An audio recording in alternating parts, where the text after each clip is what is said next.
à vous, bienvenue dans cette vidéo sur les énergies de la semaine du 11 septembre 2023 pour notre collectif. Allez, on va aller voir ce qui nous attend. Donc je vois en fait un ciel, un joli ciel bleu, en fait on a voilà, la lumière et en même temps je vois des taches sombres qui viennent salir en fait ce ciel bleu comme si on était sur un tableau, tout va bien, on est dans un beau paysage et hop il y a quelque chose, une annonce négative hop qui arrive comme ça tombée du ciel et qui va entacher notre tableau et donc ça salit. Et en même temps, c'est quelque chose qui n'a pas forcément de grande importance.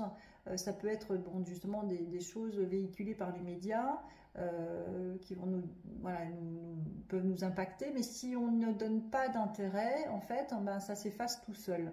Donc c'est pour ça que vraiment on nous demande de continuer notre bonhomme de chemin, d'être aligné à ce qu'on est venu faire, d'être dans notre joie de vivre, de maintenir notre état interne lumineux, joyeux, en confiance, vraiment continuer sur son chemin. On continue d'avancer même s'il y a des annonces qui arrivent, pouf, ok, on ne donne pas d'intérêt. Et ça c'est vraiment important parce que ça nous permet de continuer de grandir pendant que d'autres s'amusent à salir le tableau qu'est la vie alors que tout va bien normalement. Hein, il y a comme une idée de saloper quelque chose qui va bien, comme si on faisait en sorte de brunir le climat, de brunir le ciel bleu pour assombrir, pour essayer de nous alourdir, etc. Mais ça marche pas forcément. Ça peut marcher avec des gens qui justement n'ont pas conscience qu'ils sont manipulés, hein, qu'ils sont dans un jeu de rôle. Voilà, ça peut être le cas. Mais je vois des personnes grandes et qui grandissent au fur et à mesure comme si ça les atteignait pas. Donc c'est plutôt positif. Alors, les cartes, le tirage associé, c'est quel est ton tourment exactement? Quand sort cette carte, c'est qu'en fait, il n'y a pas vraiment de problème, c'est qu'on s'en crée. Et c'est un peu à l'idée de cette représentation du tableau. En fait, voilà, la vie sur Terre, c'est un paradis, on est bien, on a tout ce qu'il faut, on a de quoi manger, on a de quoi vivre, tout est dans la nature, nos médicaments sont dans la nature, notre nourriture est dans la nature, tout est à portée, on est vraiment dans un paradis, on est là pour s'amuser, pour être heureux, mais c'est entaché par volonté extérieure, c'est entaché ou ça peut être aussi des expériences de la vie parce qu'il y a le yin et le yang. Le yin, c'est pas forcément négatif, mais c'est aussi là où je mets mon intérêt, mon attention, c'est quoi. Et là en fait, quand on grandit, quand on est dans une énergie croissante, ben, ça nous impacte plus et en fait ça disparaît aussi vite comme je l'ai dit tout à l'heure. Et c'est pareil un peu pour les petits tourments. Quand on ne donne pas de nourriture à des choses qui sont voilà, qui vont passer, qui sont juste pour nous faire travailler sur nous ou qui vont nous faire apprendre le lâcher prise, le pardon, voilà, des notions importantes qu'on doit apprendre à travailler, en fait le problème disparaît.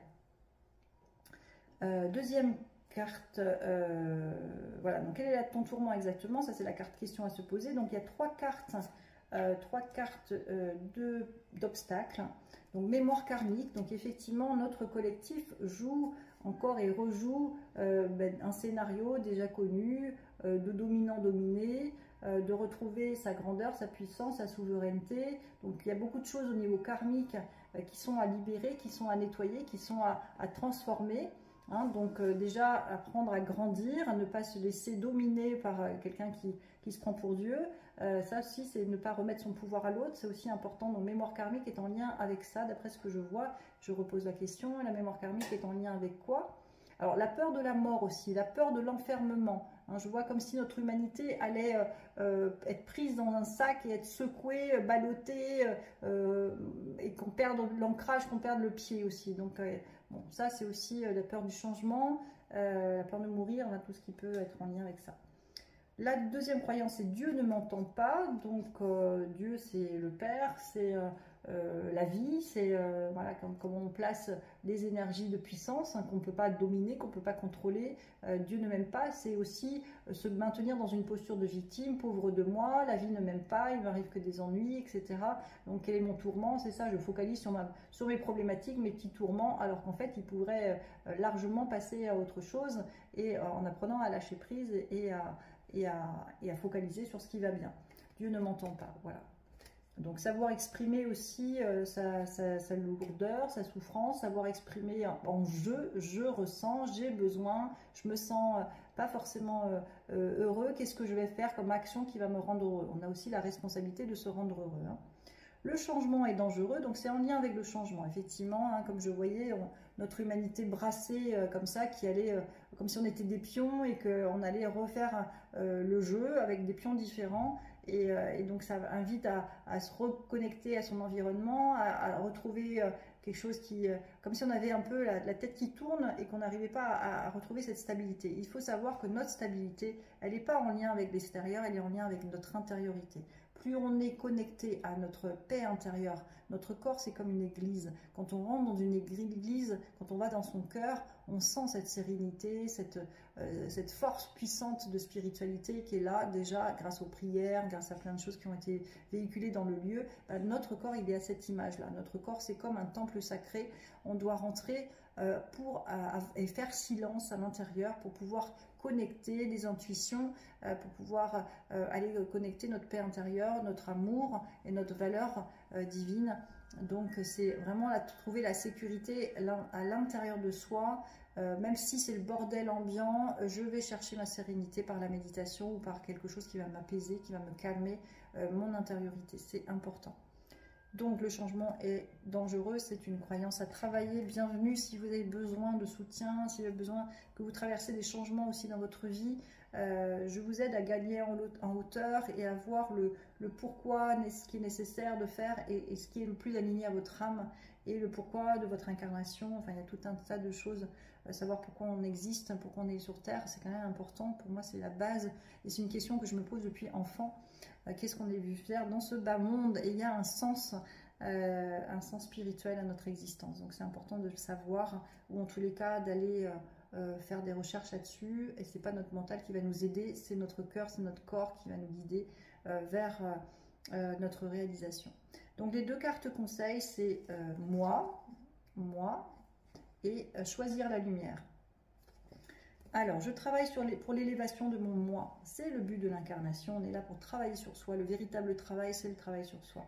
Je n'ai point besoin de l'approbation de quiconque et ne me préoccupe point de la pensée des gens. Je ne prends pas sur mon dos les problèmes d'autrui. Je vis en raison de mes réels besoins et de ma réalisation personnelle. On est là pour sa propre réalisation. Chacun. On n'est pas là pour s'oublier au profit d'un autre, même si c'est un couple, même si on est dans l'amour, même si c'est nos parents. On est là pour sa propre réalisation. Choisir la lumière. Rien ne sert de nourrir mes peurs en m'inquiétant. Je choisis de vivre dans la lumière, de m'alimenter d'énergie positive et voilà que tout se place. Je m'élève au-dessus de tout, au-dessus des illusions de ce monde, au-dessus de mes doutes et retrouve l'essentiel à ma vie, Dieu. Dieu, la source, la vie, appelez comme vous voulez, la spiritualité aussi.